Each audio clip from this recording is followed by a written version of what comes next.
तो स्टार्ट करते हैं सेंटर ऑफ मास कोलिजन का लेक्चर नंबर 6। और लास्ट क्लास पढ़ा था हमने कोफिशिएंट ऑफ रीस्टिट्यूशन। क्या होता है भाई ये बताओ? जो रीस्टोरिंग इंपल्स है उसका रेशियो कर देंगे किसके साथ?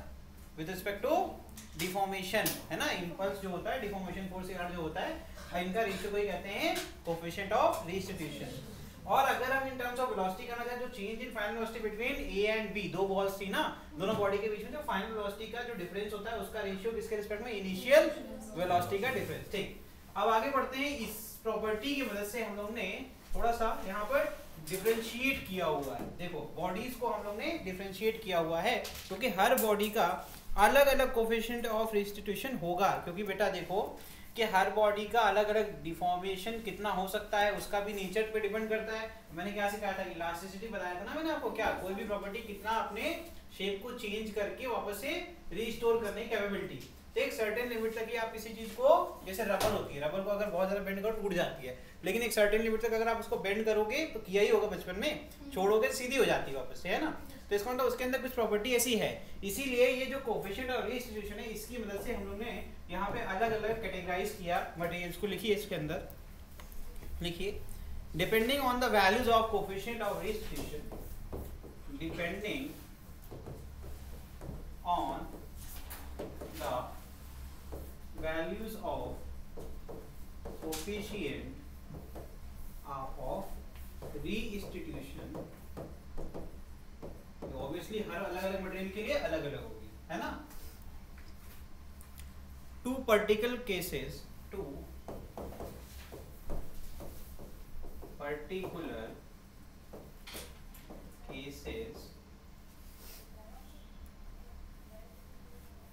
are of special interest, are of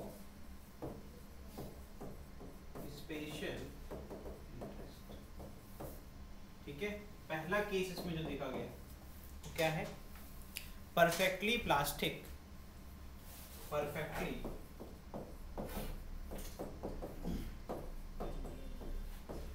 plastic और इनइलास्टिक।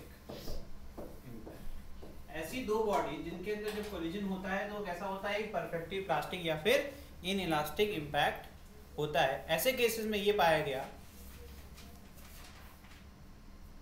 अच्छा, इंग्लिश तो जानते ही हो, इनइलास्टिक मतलब क्या है? इलास्टिसिटी बिल्कुल भी नहीं है।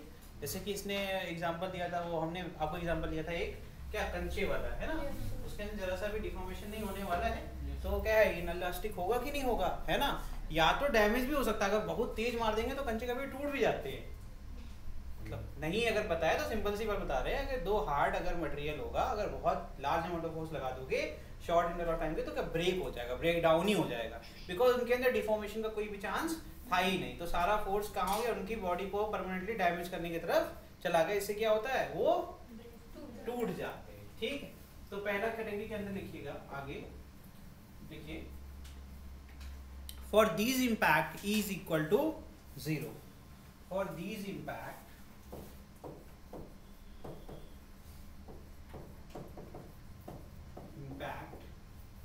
ई क्या होगा? 0। अच्छा, ई कब 0 हो सकता है? सिंपल सा कंसेप्ट लगाओगे, दिमाग अगर लगाओगे तो बच्चे देखो, न्यूमरेटर जब 0 होगा तभी ये पूरी वैल्यू 0 होगी। फ्रैक्शन में क्या होता है? डिनोमिनेटर 0 हो गया तो नॉट डिफाइंड हो जाएगा, यानी कि न्यूमरेटर जब 0 होगा तभी वो 0 हो सकता है, और कोई पॉसिबिलिटी नहीं है। यहाँ कोई एडिशन सब्ट्रैक्शन नहीं हो रहा है। ठीक है, तो इसका मतलब क्लियर है कि यार यहाँ पर जो बॉडी का जब डिफॉर्मेशन फोर्स लग रहा है उस इंपल्स करते होते वो डैमेज हो जा रहा है, उसका रिस्टोरेशन 0 है। रिस्टोरेशन क्या हो? 0 हो। ऐसे केसेस में ही सिर्फ रिस्टिट्यूशन क्या हो सकता है? 0, क्योंकि जब रिस्टोरेशन फोर्स 0 हो जाएगा तो impulse due to restitution period is 0, और 0 upon anything is equal to 0। इस तरीके से आपका होता है ये E इज इक्वल टू 0। ठीक है, एंड बॉडीज लिखिए, and bodies undergoing, and bodies undergoing impact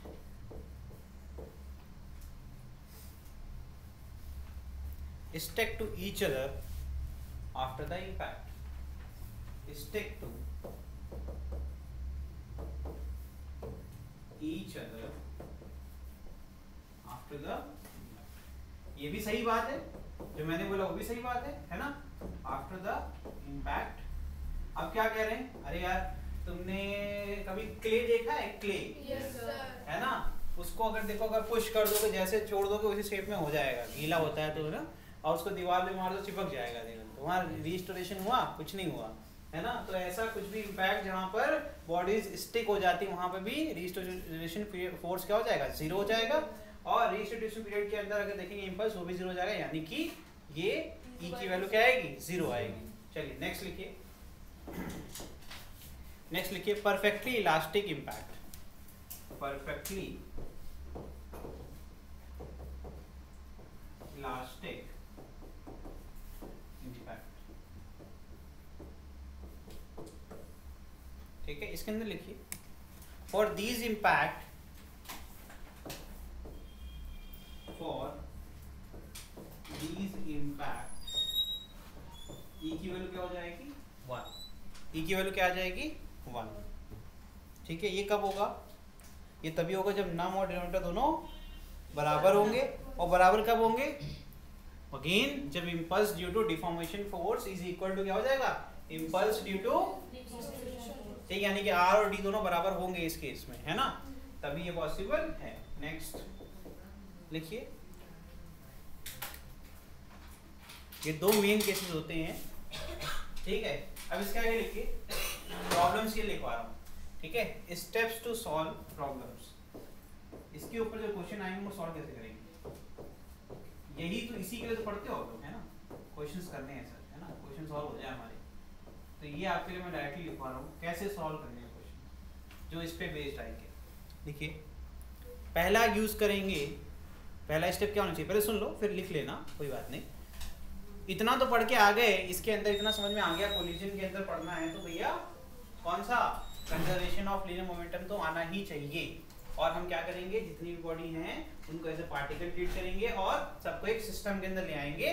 जब सिस्टम के अंदर आ जाएगा तो दो जो पार्टिकल के बीच का जो फोर्स है वो बन जाएगा इंटरनल फोर्स, और जब इंटरनल फोर्स बन जाएगा इसका मतलब क्या हो जाएगा, मोमेंटम कंजर्व हो जाएगा। तो हम P final is equal to P initial लिख सकते हैं। तो स्टेप 1 लिखिए, इसके अंदर write the momentum conservation equation. पहला स्टेप क्या होगा, write the momentum conservation equation लिख लेंगे ना। कोई भी दो बॉडी होगी उसके लिए क्या हो जाएगा, MAVA प्लस MAUB भी लिख सकते हो, माइनस लिखना है तो माइनस भी कर सकते हो, है ना। तो यहाँ पे लिख डालो फटाफट, जो लिखवाया था पहले पीछे लिख के आ रहे हो वही छाप दो वापस से, ठीक। फाइनल को एक तरफ और इनिशियल को एक तरफ।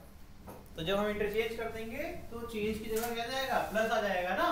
होता क्या है भाई, फाइनल माइनस इनिशियल करते हैं, एक तरफ A का लिखते हैं एक तरफ B का लिखते हैं, फिर इंटरचेंज करते हैं तो उससे लिख सकते हैं ना MAVA plus MBVB is equal to MAUA plus MBUB।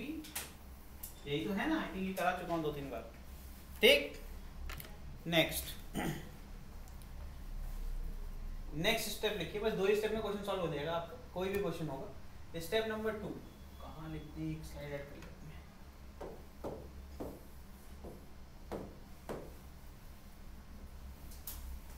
देखिए स्टेप नंबर 2,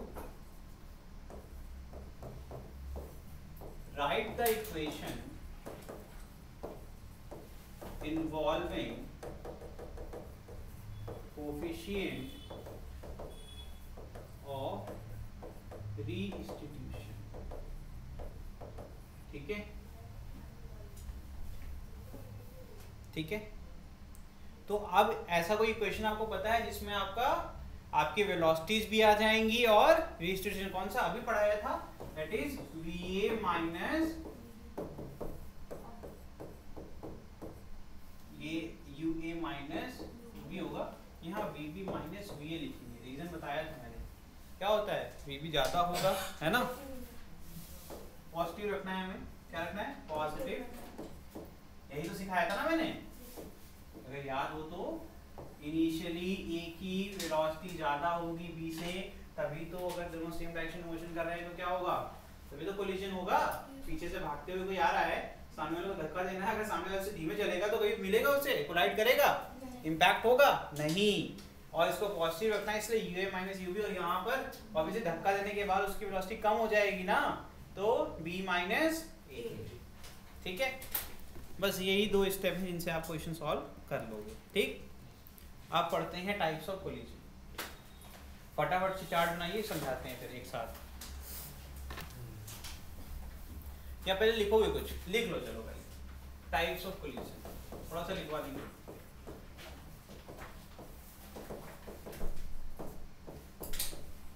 पहला लिखिए, अभी पढ़ के आ रहे हैं, इलास्टिक कोलिजन। पहला क्या हो जाएगा, इलास्टिक कोलिजन। ठीक है, मतलब kinetic energy before collision is equal to क्या हो जाएगा, काइनेटिक एनर्जी आफ्टर कोलिजन। इस केस में क्या होगा, kinetic energy before collision is equal to kinetic energy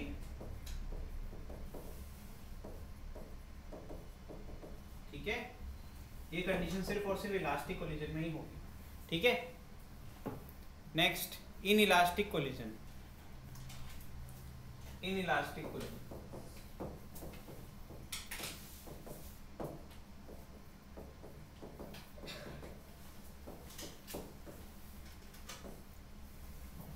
देखिए, इसमें kinetic energy is not conserved, kinetic energy is not,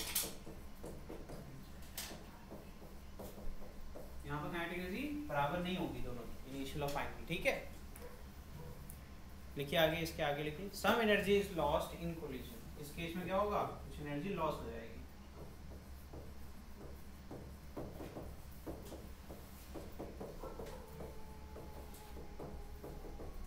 ठीक है, यहाँ कंडीशन क्या है, kinetic energy before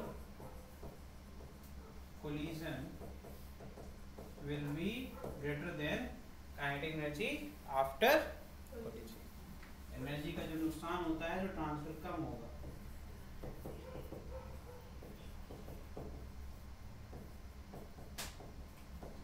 okay,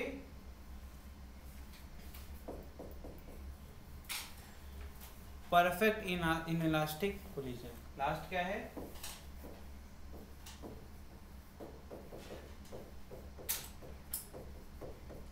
double L होता है इलास्टिक में, पहले सिंगल एल लिखा हुआ है।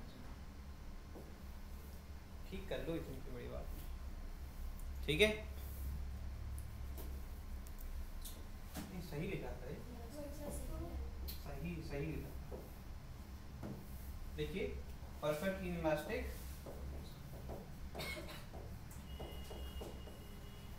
ठीक है, लिखिए इसके अंदर, अभी पीछे लिख के आ रहे हैं, क्या होगा इसमें E0 होता है। E0 कब होगा, जो दोनों स्टिक हो जाएंगे।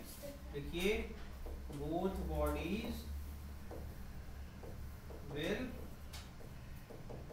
स्टिक टुगेदर, स्टिक, बस फुल स्टॉप। इतना अंडरस्टैंडिंग तो क्लियर हो गया होगा। ठीक है आयुषी,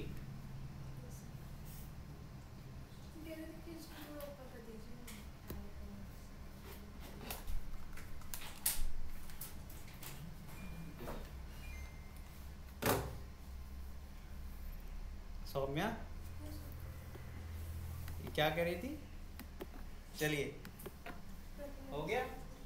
नेक्स्ट अभी लिखो, वैसे फर्दर टाइप्स होते हैं टाइप ऑफ कोलिजन्स में, on the basis of direction और on the basis of kinetic energy. अभी जो पढ़ के आ रहे हैं वो क्या आ रहे हैं, on the basis of kinetic energy. जो डिफरेंशिएशन किया था उसमें क्या पाया था, इलास्टिक में काइनेटिक एनर्जी कंजर्व थी, मतलब जो पहले काइनेटिक एनर्जी है वही बाद में भी रहेगी। ठीक, बाद में इलास्टिक पढ़ा तो उसमें क्या पाया कि काइनेटिक एनर्जी आपकी कंजर्व नहीं है, मतलब कि अब यहाँ पर चेंज हो रही है, तो मतलब कुछ एनर्जी लॉस हो जा रही है। ठीक, और तीसरे वाले में क्या पाया, यहाँ तो स्टिक हो जा रहे हैं, है ना, यहाँ पर क्या हो जा रहा है, स्टिक हो जा रही है। अभी कंबाइंड कुछ एनर्जी यहाँ पे भी लॉस हो रही है, यहाँ पे भी कांस्टेंट नहीं रह सकती है। ठीक, लेकिन अभी जब दोनों साथ में मोशन करेंगे या रुक भी सकते हैं, तो इस केस में काइनेटिक एनर्जी कुछ भी हो सकती है, बट लेस देन होगी बिफोर कोलिजन वाली। तो ये दोनों केस हो गए बिफोर वाले, मतलब लेस देन वाले में, और इसमें इक्वल टू रहता है, मतलब बिफोर कोलिजन काइनेटिक एनर्जी और आफ्टर में दोनों में सेम होगा। ये पढ़ लिया है पहले। ठीक है, ये हम लोग ने पढ़ लिया है। पढ़ना क्या है, ये भी पढ़ा हुआ है, लेकिन उतना ऐसे इसको कैटेगराइज नहीं किया है। अभी टेबल बनाया है, ये भी पढ़ चुके। कहाँ पढ़ा था, हेड ऑन कोलिजन है ना, ऑब्लिक कोलिजन, तो हेड ऑन में क्या होगा, हमेशा एक सिंगल डायरेक्शन होगी, इसलिए इसको 1D कहते हैं, वन डायमेंशनल कोलिजन। यहाँ पार्टिकल देखो कोलाइड करने के बाद अलग अलग डायरेक्शन जा सकता है, यानी कि 2 अलग अलग डायरेक्शन हो सकती हैं, 2D कोलिजन। ठीक है, समझ में आ रहा है? इसको कहते हैं ऑब्लिक कोलिजन, इसको कहते हैं हेड ऑन कोलिजन। सबके बारे में लिख चुके हो, टेबल के फॉर्म में आपको दिखाया है, तो आप चाहो तो इसमें कुछ देखो, अगर आपको नया दिखता है तो लिखो, नहीं तो छोड़ दो। ये टेबल के फॉर्म में आपका एक रिवीजन के लिए बढ़िया है, इसलिए मैंने आपको दिखा दिया कि एक ही जगह पर जितना पढ़ा था सब आपको मिल गया। ठीक है,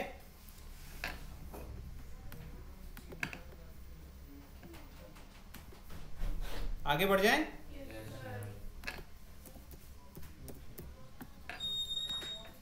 ये तो बना लो, कम से कम फ्लो चार्ट तो बना लो भाई। ये फ्लो चार्ट बना लोगे तो तुम्हारा फायदा रहेगा ना, एक ही पन्ने पे सब मिल जाएगा।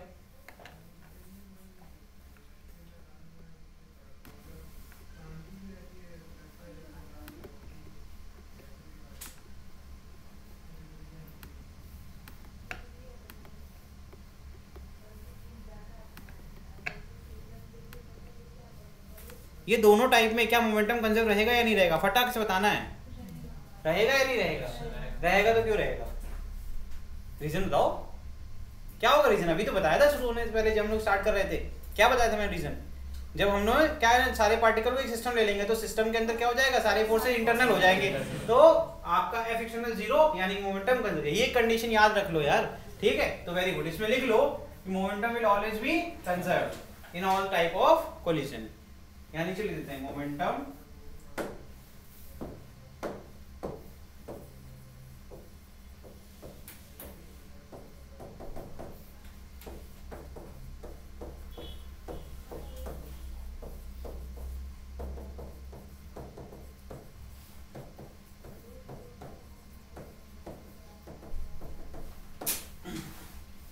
ठीक है।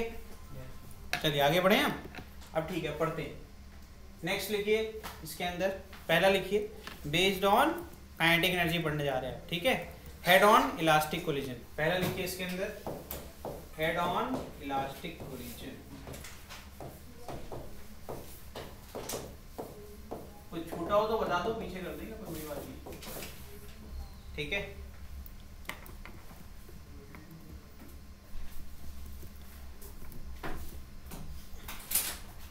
लिखिए इसके अंदर हेड ऑन। अब मतलब इलास्टिक कोलिजन पे ज्यादा फोकस करना है हम लोग को बेसिकली, क्योंकि काइनेटिक एनर्जी की बात हो रही है, ठीक है? क्योंकि यहाँ हेडिंग देखो पढ़ोगे, types of collision according to the conservation law of kinetic energy. अब अपन काइनेटिक एनर्जी फोकस ज्यादा करेंगे, ठीक है?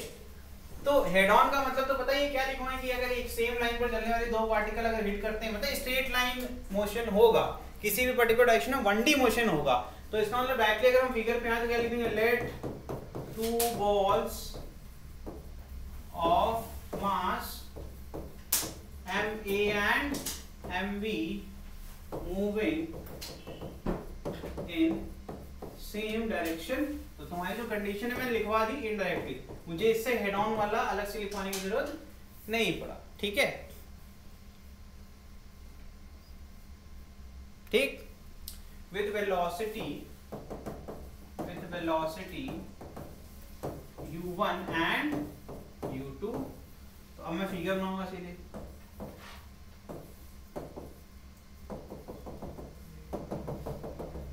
इसी लाइन पर ये मूव कर रहे हैं, इनकी यहाँ पर u1 है और यहाँ पर u2 है। इट इज क्वाइट अंडरस्टूड कि u1 ग्रेटर देन होगा u2, नहीं तो कोलिजन ही नहीं होगा। यहाँ लिख दूंगा मैं u1 इज ग्रेटर देन, ठीक है?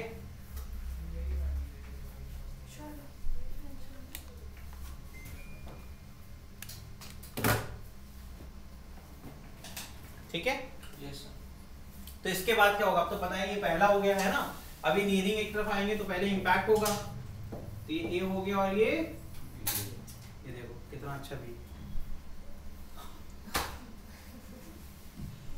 अब तो लिख ही लिया तुम लोग ने, है ना? वो गलती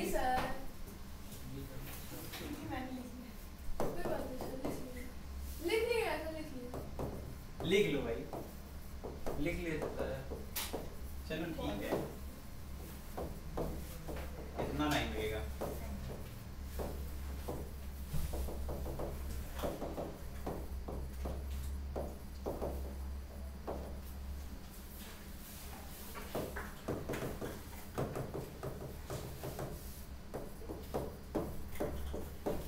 ठीक है,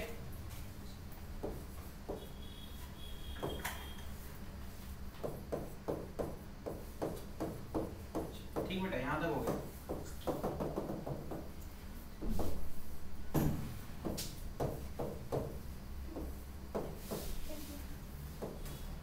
इसके बाद क्या होगा, ये दोनों इम्पैक्ट करेंगे।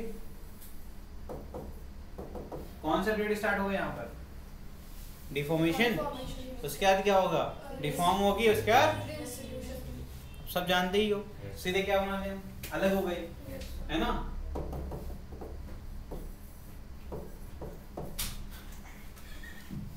इस बार गलती नहीं करना है।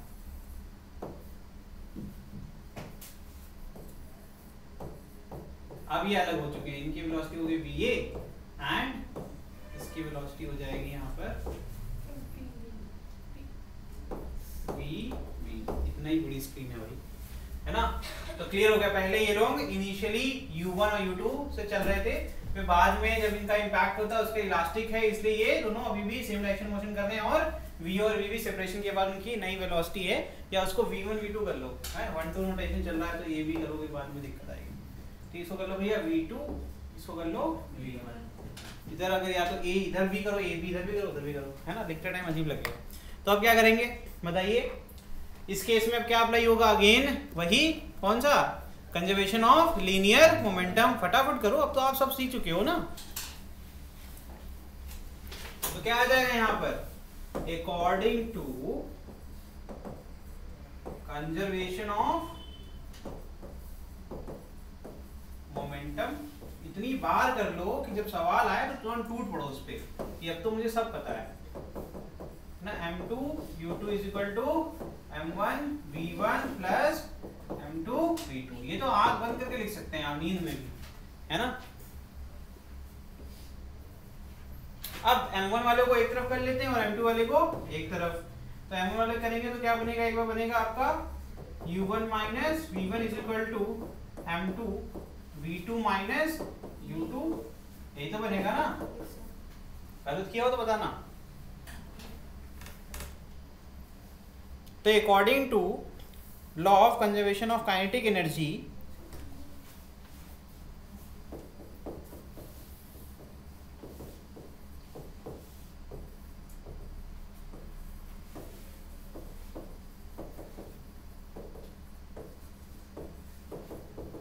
आगे देखो क्या लिखना है, फॉर इलास्टिक कोलिजन, क्योंकि मुझे पता है सिर्फ इसी में ऐसा होता है, ठीक। तो क्या हो जाएगा, हाफ m1, क्या होता था, kinetic energy before collision is equal to kinetic energy, तो हाफ mv स्क्वायर होता है, तो half m1 u1 square plus half m2 u2 square is equal to half m1 v1 square plus half m2 v2 square, होगा ना। फटाफट इसको solve करो। 1/2 को कॉमन लेके काट सकते हैं, तो ये इक्वेशन कैसा दिखेगा, इस एरो का मतलब है शिफ्ट कर रहे हैं इधर, आ जाएगा m1 v1 square plus m2 u, गलत है ये u लिखा हुआ है, वो दिखने में ऐसा मैंने लिख दिया, पहले मैं v इधर लिखने वाला था ना स्टार्टिंग में, ठीक है, ठीक है, यहाँ गलत लिखा बस, ठीक है, इधर u2 है। क्या हो जाएगा बेटा, m1 u1 square plus m2 u2 square is equal to m1 v1 square plus m2 v2 square. ये हो गया मेरा इक्वेशन नंबर 3, ठीक है बॉस, यहाँ तक ठीक है। अब इस्तेमाल करोगे 3 और 2 का, इसके आगे देखो लिखेंगे, है तो फिगर बना हुआ, अरे चलो कोई नहीं, तो बना दिया। फ्रॉम क्वेश्चन 2 एंड 3, तो इसमें आना चाहिए, चलो ठीक है, मैंने आगे देखा ही नहीं। क्या करेंगे अगर 2 और 3 के हिसाब से, फिर से पहले तो 3 को चाहे तो आप वापस से रीअरेंज कर सकते हैं, एक काम करते हैं ना, इसको और अच्छा कर सकते हैं हम लोग, क्या कर सकते हैं, 3 को हम और अच्छा कर देते हैं। कैसे? m1 वाले टर्म को एक तरफ कर लो और m2 वाले टर्म को एक तरफ कर लो। तो क्या आ जाएगा? m1 क्या आ जाएगा? u1 square minus v1 square, a square minus b square वाली प्रॉपर्टी लग रही है यहाँ पे, इसलिए मैंने किया। फिर is equal to m2 v2 square minus u2 square. Is it okay? अब इसको मान लेते हैं क्वेश्चन नंबर 3, क्योंकि क्वेश्चन नंबर 3 और 2 एक जैसे दिखने लगेंगे तब, है ना? अब यूज करें 2 और 3 का। डिवाइड कर दो, जिसको कुछ नहीं आता डिवाइड करके देख लिया करो यार। डिवाइड करोगे तो क्या होगा? m2 m1 गायब हो जाएंगे, है ना? m2 और m1 दोनों गायब हो जाएंगे, डिवाइड हो जाएंगे। क्या हो गया आयुषी? लिखो, कहाँ पे लिख रही हो? कौन सी लाइन? वो तो खुद से कर सकती हो, वो भी छापोगी। ए टू जेड छापेंगे बस सर, हैं अपने से कुछ नहीं करना। हाँ, इसको रीअरेंज किया है बस, खुद से कर लो। चलो डिवाइड करते हैं जरा, देखते हैं कैसे डिवाइड करने पाएगा। तो ये m1 इधर क्या था? u1 square minus v1 square, देखना ध्यान से, बहुत आसान है। Is equal to m2 v2 square minus u2 square, denominator में आ गया। डिवाइड कर रहे हैं तो डिवीजन का रूल क्या सिखाया था? LHS को LHS से और RHS को, तो यहाँ पर आ जाएगा m1, इधर क्या आ जाएगा? u1 माइनस v1, इधर आ जाएगा m2 v2 माइनस u2। ठीक है, अब इसके बाद a square minus b square क्या था? a plus b into a minus b, ये जाएगा u1 plus v1 into u1 minus, और नीचे क्या है? u1 minus. ठीक, इधर क्या आ जाएगा? v2 प्लस u2, क्या आ जाएगा? v2 माइनस, देखो क्या मिल गया आपको? u1 plus v1 is equal to u2 plus v2। बंद करो। बहुत अच्छे हो, मुझे भी पता है, हम बताए ना। अब देखो रीअरेंज करते हैं इसको, क्या जाएगा? u1 minus u2 is equal to v2 minus,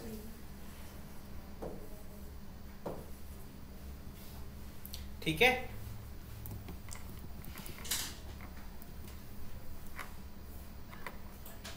अच्छा मुझे ये बताइए आदित्य, बता लोगे यार, ऐसा कुछ नहीं पूछेंगे नहीं बता पाओगे तो। ये u2 माइनस v1, माफ करना, u1 माइनस u2 का क्या मतलब है? कॉमन सेंस में सोचोगे तो तुरंत बता लोगे, बहुत दिमाग लगाओगे पीएचडी वाला तो नहीं बता पाओगे। सिंपल चीजों को सिंपल ही रखना चाहिए, इसको बाद हम दे देंगे, वो बात अलग है अभी के लिए, लेकिन मैं ये कह रहा हूँ बहुत सिंपल है। हम u1 माइनस u2 मतलब क्या ऐसे सोचो ना यार, दो लोग चल रहे हैं एक ही डायरेक्शन में, एक की वेलोसिटी u1 है, एक की वेलोसिटी u2 है, तो इनका सब्सट्रैक्शन हमें क्या देगा? रिलेटिव नहीं पढ़े थे क्या तुम?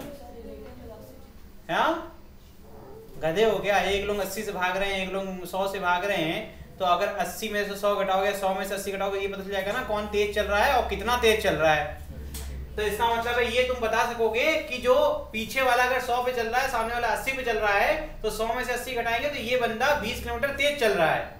इससे होगा क्या? दोनों में जो डिफरेंस, जो डिस्टेंस है उसको कवर करने के लिए उसकी स्पीड हो जाएगी 20 किलोमीटर पर आवर, जैसा भी तुमने कैलकुलेशन किया, क्योंकि मैंने जो स्पीड ली आवर मिली थी।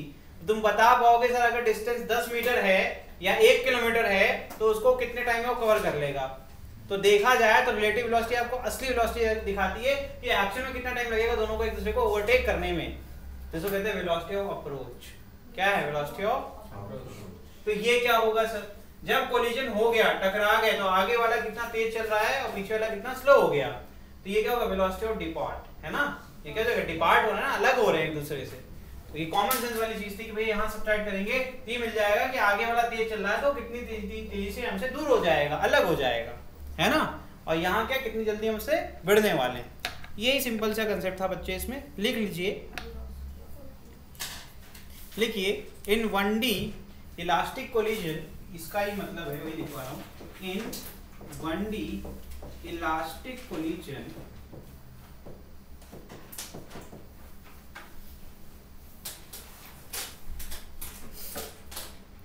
Velocity of approach is equal to velocity of separation.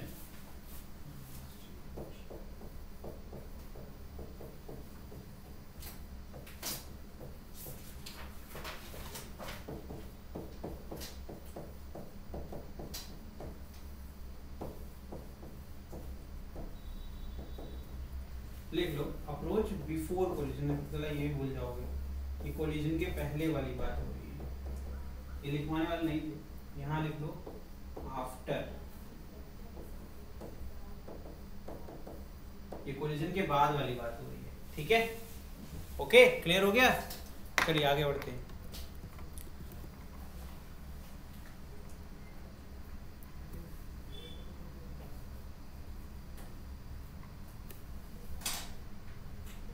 Next लिखें, this law is applicable for any masses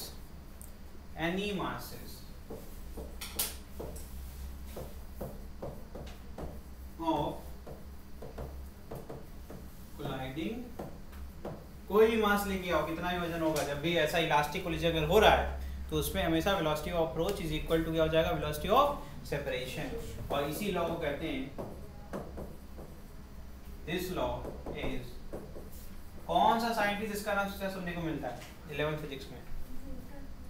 Newton. लिखो, Newton's law for elastic. Newton साहब जो है,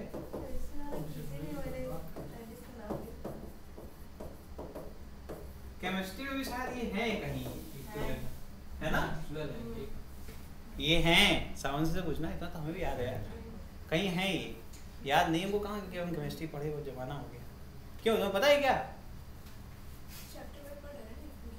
उसमें है? इक्विलिब्रियम में उसमें नहीं है, मतलब बात तो ये भी तुम इससे सीख रही हो, आउट ऑफ द बॉक्स। कुछ नहीं, सुना नहीं, कोई नहीं, आज तुम्हारा दिन है। चलो सर एक डाउट था। हाँ बताओ। अभी आपने inelastic is equals to 0 लिखवाया था, इलास्टिक इक्वल्स टू 1 लिखवाया था, वो इलास्टिक इज इक्वल टू 0 लिखवाया था गधे, वो कोफिशिएंट ऑफ रीस्टिट्यूशन था, ई फॉर इलास्टिक और ई फॉर रीस्टिट्यूशन, मतलब तुमने तो उसमें हेडिंग भी लिखा है बेटे, उसको पढ़ो, कोफिशिएंट ऑफ रीस्टिट्यूशन लिखा हुआ है, उसको स्मॉल ई से डिनोट करते हैं। देख के लिख के समझना नहीं होता, बस छापना नहीं होता। आंख बंद करके बस छापते जाएंगे, और फिर ई फॉर सर ने इलास्टिक बोला तो इलास्टिक मान लेंगे। ई फॉर इन्फिनिटी बोलेगा ये, ई से अब कुछ। अरे इलास्टिक सही है सर। चलो इशू ठीक हो गया है, तो एक सेकंड रुको। ठीक है, चलो स्टार्ट करते हैं आगे। इसमें करिए, आगे लिखिए, कहाँ था लास्ट इक्वेशन, कहाँ बनाए हमने? लास्ट इक्वेशन कौन सा रखा था मैंने? 3, वो वाला। चलो उसमें ही करते हैं। ठीक है, लिखिए, मल्टीप्लाइंग, रिकॉर्डिंग ऑन है? ठीक है, लिखिए, मल्टीप्लाइंग इक्वेशन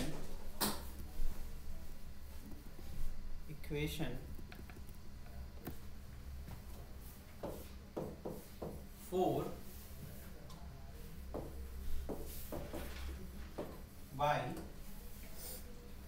by m2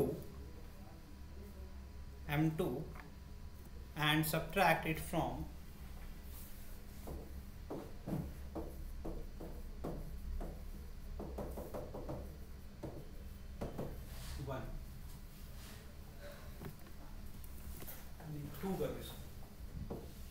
ये वाला इक्वेशन है ना पहला हम लोग का मेन। ठीक है, इक्वेशन 2 जरा करके देखो क्या आता है, एक रिलेशन बन के आएगा आपका।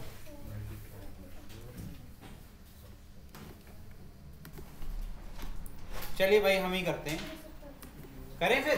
देखो आई डोंट नो क्यों नहीं कर पा रहा हूँ, इतना सिंपल है। यहाँ शुरू करते हैं, ये हो जाएगा m2 u1 minus u2 is equal to m2 v2 minus v1। ये हो गया तुम्हारा पहला। अब इसको इक्वेशन नंबर 5 बना लो पहले तो, ठीक है। पहला एक नया इक्वेशन बन गया। अब हमें सब्ट्रैक्ट किससे करना है? 2 से, है ना? तो यहाँ नीचे क्या लिखेंगे भाई? 2 वाला इक्वेशन बताओ क्या है इक्वेशन?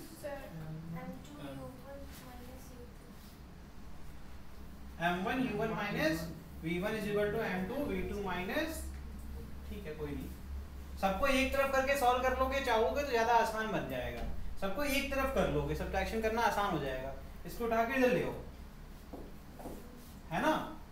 नहीं ऐसे करना चाहते हो, चलो कर लो यार, परेशान मत हो। ये क्या हो जाएगा? u1 minus v1 is equal to m2 v2 minus v1, यही तो होगा ना? ये तुम्हारा क्या इक्वेशन नंबर, लो भाई सब्ट्रैक्ट कर डालो। गलत किया मैंने कुछ? अरे v2 minus u1 u2 होगा, u2, ठीक है। बाकी तो ठीक है ना? देखो m2 v2 तो कट जाएगा, बचेगा क्या? माइनस m1 v1, और यहाँ क्या बचेगा? माइनस माइनस प्लस हो जाएगा, है ना? तो ये हो जाएगा m2 u2 minus m2 v1, यही तो बचेगा ना? गलत कह रहे हैं? इतना सिंपल है यार, ठीक है। चलो देखो नेक्स्ट मैं यहाँ करता हूँ।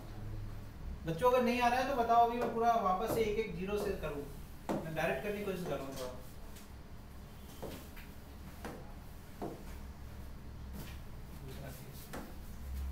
देखो जिसको नहीं आ रहा है उसके लिए मैं पूरा वापस जीरो से कर रहा हूँ, मल्टीप्लाई करके m1 u1 ये m2 u1 और ये जगह m2, यहाँ क्या था? u2 फिर is equal to m2 v2 minus m2 v1। यहाँ तक ठीक है? मैंने सिर्फ m2 का मल्टीप्लाई किया, मैंने कहा कि इन सब को एक तरफ ले आओ, खत्म कर दो। m2 u1 minus m2 u2 minus m2 v2 plus is equal to 0। मैंने कहा ये हो गया मेरा नया इक्वेशन नंबर, जो भी है 5 ही लिया था ना, तो यहाँ से हटा दूंगा मैं इसको। लो, जो चीज कंफ्यूज करे उसको उड़ा दो, जिंदगी एकदम सिंपल, कोई टेंशन नहीं। जब समझ में आ जाएगा तो आप भी नहीं कहेंगे कि सर ऐसे करो, आप खुद ही कहेंगे सर जल्दी जल्दी करो, ठीक? ये हो गया। फिर इक्वेशन नंबर 3 था, है ना? उसको भी माफ करना, इक्वेशन नंबर 2 उसको भी अपने हिसाब से कर लेते हैं।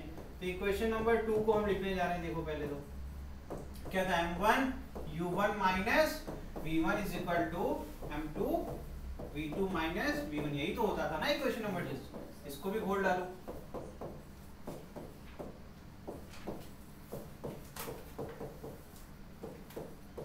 ठीक है भैया? ये मेरा बन गया इक्वेशन नंबर 6। कोई दिक्कत? अब सब एक तरफ है, सब्ट्रैक्ट करना आसान हो जाएगा। आप दोनों को सब्ट्रैक्ट कर रहे हैं, कह रही m1 u1 minus m2 u2 is equal to m1 v1 minus m2 v1। Minus में आया v1 वाला पार्ट। चलो देखते हैं। अब यहाँ सब्ट्रैक्ट कर रहे हैं। अब इतना अंडरस्टैंडिंग आपके पास है कि यहाँ और आपको ये वाला देखना है। तो m2 u1 ये पूरा पहले लिखा हुआ, उसका माइनस साइन लगा हुआ है, तो क्लियर है। मैं इसके अंदर ही माइनस को प्लस करते जाऊंगा, तो मैं क्या लिखूंगा कि देखो भाई यहाँ m1 u1 ऊपर कहीं है नहीं, तो एज इट इज नीचे आने वाला है ना? तो मैं लिख देता हूँ इसको नीचे, यहाँ पर माइनस साइन लगाकर नीचे कर दूंगा। फिर माइनस माइनस क्या हो जाएगा? ये प्लस हो जाएगा। यहाँ क्या लिखूंगा नीचे? प्लस, मतलब इसके नीचे प्लस का साइन उतरेगा। फिर यहाँ क्या जाएगा? ये भी प्लस, यहाँ क्या आएगा? माइनस, ठीक है। तो m2 u1, अब ध्यान से देखो, पहले जिसके आगे साइन लगा हुआ है ढूंढो, इसका कोई नेगेटिव पार्ट ऊपर है तो उसको सब्ट्रैक्ट कर डालो। तो m1 वाला टर्म तो एक भी नहीं छेड़ना है, क्योंकि वो ऊपर मिलेगा नहीं। मिलेगा तो क्या मिलेगा? m2 वाला। तो m2 v2 माइनस में है और उसका साइन चेंज होकर क्या बन गया? प्लस, और ऊपर एक माइनस है तो ये कट गया। ठीक है भैया? यहाँ माइनस है और प्लस में है क्या कोई? m2 v1 आ रहा है ना, लेकिन ये माइनस में है तो यहाँ पर ये भी कट जाएगा, ये भी कट जाएगा। This is wrong. सर यहाँ पे माइनस m2 v1 था। हाँ बेटा, यहाँ पे माइनस m2 v1 था ऊपर ना, सर। ऊपर लेकिन प्लस भी तो हो गया था। m2 v1 नहीं करना चाहिए, नहीं कैंसिल नहीं होगा। कैंसिल नहीं हो सकता ये, कहीं हम लोगों ने सिली मिस्टेक करी है। कहाँ सिली मिस्टेक करी? ढूंढो ढूंढो जल्दी ढूंढो। m2 v2 माइनस सर ये ऊपर माइनस m2 v1 होगा। m2v1 हाँ माइनस m2 v1 होगा। ऊपर माइनस m2v1 होगा, कैसे? उधर तो था ना m2v2 माइनस m2v1, कहाँ से गलती हो सकती है? क्योंकि ये एक बचेगा ना इसमें, v1 एक और बचेगा, m1 प्लस m2 v1 बचना चाहिए। यहाँ बेटा माइनस साइन आना चाहिए ना, हाँ सही तो कह रहे हैं। इधर देखो यहाँ पर माइनस साइन आएगा, कहाँ गलती हो गई? m1 प्लस m2 v1 आना चाहिए। तो अगर m2 एलिमिनेट हो जाएगा, ऐसे कैसे गलत हो गया भैया? ये वाले इक्वेशन में u1 माइनस v1 और v2 माइनस u1 होगा या u2 होगा? u2 होगा। जब ये u2 होगा तो यहाँ पे गलत लिखोगे तो आंसर कहाँ सही आ जाएगा? ठीक है, अब नहीं कटने वाला कुछ, है ना? अब ये नहीं कटेगा, और जब ये नहीं कटेगा तो सही आंसर आएगा। ठीक है, कितनी चीजें रिपीट हो रही है, देखो ये माइनस m2 u2 और यहाँ पे माइनस m, ये दोनों क्या हो जाएंगे? ऐड हो जाएंगे और माइनस में आएगा आंसर, है ना? तो अब फटाफट लिखना स्टार्ट करो, m2 u2 minus m1 u1, सिर्फ एक चीज कटेगी m2 v2 और कुछ भी नहीं कटेगा। ठीक है, फिर देखिए ध्यान से, मतलब ये जो हो जाए उसको सर्कल बना लो। ठीक, फिर माइनस m2 u2 और यहाँ पर भी माइनस m2 u2, तो यहाँ माइनस माइनस कर देगा प्लस 2 m2 u2। ठीक किया मैंने? ठीक है, आगे देखो, तो मतलब ये भी हो गया आपका, डन हो गया, और ये भी डन हो गया। फिर उसके बाद क्या है आपका, यहाँ पर क्या लिखा हुआ है? माइनस माइनस माइनस क्या हो जाएगा? प्लस m1 v1, और वहां क्या है? m2 v1, तो ये प्लस हो जाएगा m2 v1 plus m1 v1। तो यहाँ आ जाएगा, देखो m2 v1 plus m1 v1 is equal to what? 0। अब एकदम परफेक्ट है, कुछ भी गड़बड़ नहीं है। ठीक है, अब इधर देखो ध्यान से, ये हो जाएगा m1 plus m2 v1 is equal to, सबको उधर भेज दो, सबको उधर भेज दो, तो क्या बन जाएगा? इक्वेशन कैसा दिखेगा जल्दी से बताओ? 2m2 u2 और क्या हो जाएगा? इसमें इंटरचेंज रहेगा साइन, ये हो जाएगा प्लस और ये हो जाएगा माइनस, तो मैं लिख सकता हूँ m1 माइनस m2 u1। ठीक है, ये जाएगा, बताओ m1 माइनस m2 u1 फिर प्लस 2m2 u2। क्या ये सही है? अब चाहे तो आप इसको सब में वेक्टर लगा लीजिए। क्या यहाँ तक किसी को कोई दिक्कत? अब एकदम क्लियर हो गया ना? वो लिखा इक्वेशन गलत है, एक इक्वेशन की गलती की वजह से सारा का सारा गलत हो गया। ठीक है, अब यहाँ से बेटा हम लोग v1 का इक्वेशन बना सकते हैं एक बार, और एक क्या बन जाएगा आपका एक बार v2 का। v2 कैसे बनेगा? सेम प्रोसेस रिपीट करेंगे, लेकिन इस बार किसको मल्टीप्लाई कर देंगे? m1 को मल्टीप्लाई कर देंगे। क्यों m2 मल्टीप्लाई किया था? इसको एलिमिनेट करने के लिए, हमें फाइनल वेलोसिटी का फॉर्मूला बनाना था। तो फाइनल वेलोसिटी का फॉर्मूला अगर बनाना है तो v2 v1 दोनों रहेगा, तो आंसर कैसे मिलेगा? दोनों अननोन है ना, तो एक बार v1 के लिए बना लिया और एक बार v2 के लिए। कैसे? एक बार m2 मल्टीप्लाई किया जिससे कि m2 v2 एलिमिनेट हो गया, एक बार m1 मल्टीप्लाई करेंगे जिससे m1 v1 एलिमिनेट हो जाएगा, तो बचेगा सिर्फ v2 इक्वेशन में। ठीक, तो मैंने एक कर दिया, एक आपके लिए छोड़ दे रहा हूँ। तो यहाँ v1 का फॉर्मूला क्या बनेगा? v1 इज इक्वल टू क्या जाएगा? m1 minus m2 upon m1 plus m2 u1 vector plus 2m2 upon m1 plus m2 u2 vector. ठीक है,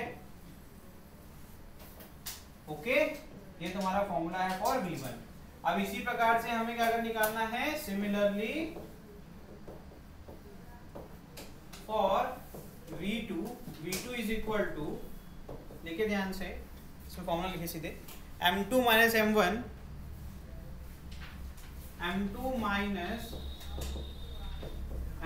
अपॉन m1 प्लस m2, यहाँ आएगा u2 आएगा।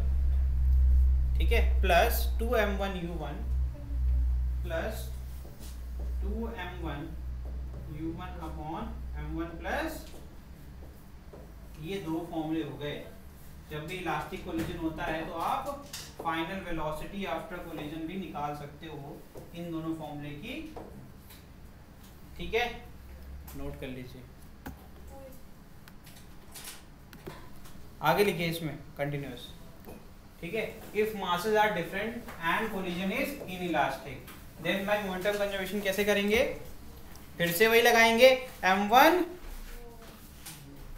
करिए फटाफट इक्वेशन नंबर 1 खुद से लिखिए, जब खुद से लिखेंगे तो सीख जाएंगे, फटाफट करिए, लिखो इसमें लिखो पहला, by conservation of linear momentum, ज्यादा ही अच्छा लिखा, ठीक, इसके हिसाब से क्या हो जाएगा जल्दी जल्दी बताइए, m1 v1 plus m2 v2 is equal to m1 u1 plus m2 u2, ठीक, ठीक है। इन इलास्टिक में क्या प्रॉब्लम आती है, in elastic kinetic energy change हो जाती है, इसका मतलब काइनेटिक एनर्जी वाला लॉ नहीं लगा सकते यहाँ पर, ध्यान रखिएगा। तो क्या करेंगे बताइए, बाय कोफिशिएंट ऑफ रीइंस्टीट्यूशन, इसीलिए इसका इस्तेमाल होता है क्योंकि हर जगह काइनेटिक एनर्जी वाला लॉ नहीं लगता है। तो क्या आ जाएगा यहाँ पे बताइए, v2 minus v1 is equal to क्या आ जाएगा, e times of u1 minus vector लगा लो, वेलोसिटी है ना सारे,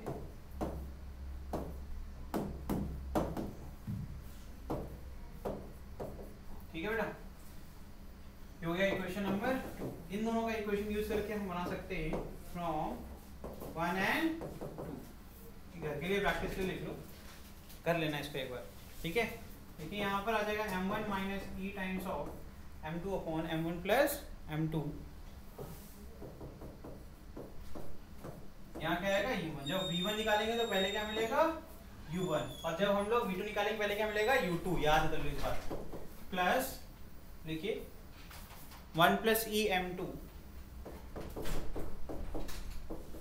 अपॉन m1 प्लस m2, यहाँ क्या आ जाएगा u2, ठीक है बेटा। v2 के लिए क्या आ जाएगा, तो यहाँ पर आ जाएगा m2 minus times of m1 upon m1 plus m2, यहाँ आ जाएगा आपका u2, ठीक है। फिर प्लस में क्या लिखेंगे, प्लस 1 प्लस e m1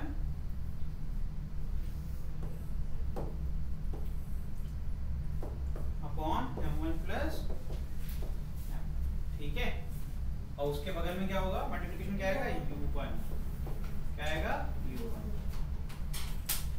समझ में ना आ रहा हो तो बताओ, दोबारा लिखते हैं, ठीक है। लास्ट लिखिए, सर आ गए ma'am, loss in kinetic energy लिखिए, 1/2 m1 m2 upon m1 plus m2,